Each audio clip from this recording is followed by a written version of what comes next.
The special people. Every day, it is a privilege to receive email and phone calls from God's special people. They qualify for that group briefly referred to in Titus 2:14. Who gave himself for us, that he might redeem us from every lawless deed and purify for himself his own special people, zealous for good works.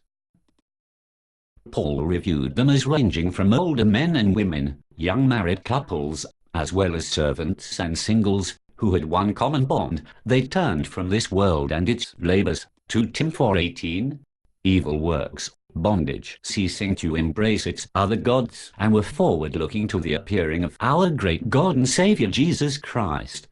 These are the special folks, the dignitaries of Judah and the preserved of Timothy.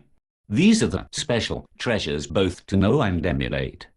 God called them his special treasure during Old Testament days, and David sang of them continually. They, as do many of you, lived in a world markedly different than the church at large, commonly referred to as the body of believers. Not only did they know they were different by virtue of their thoughts and hearts, their experience level in the Lord reflected that difference. Not all saw visions, dreamed dreams, waged battles, stood out as hall of famers, but all saw, dreamed, envisioned, and spoke prophetically over themselves and others. They knew they were peculiar and, as defined, were beyond usual.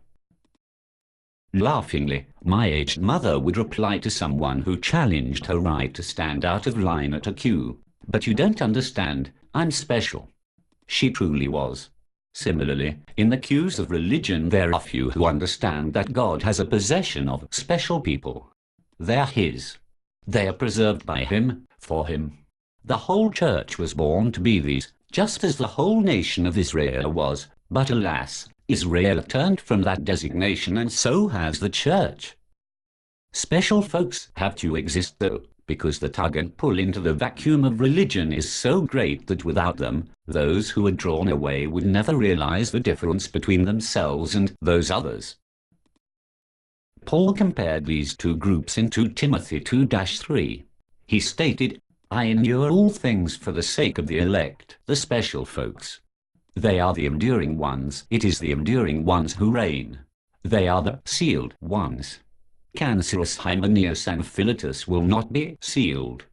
They are examples of the last days church folk who have a powerless form of godliness. Godliness has power. They resist the truth, like Jan and Jambres, who stood as examples of those of whom faith disapproves. Faith has an approved list. Adding to this, Paul used a series of my teaching, my doctrine, my manner of life, my purpose, my faith, my long-suffering, my love, my perseverance, my persecution, my afflictions.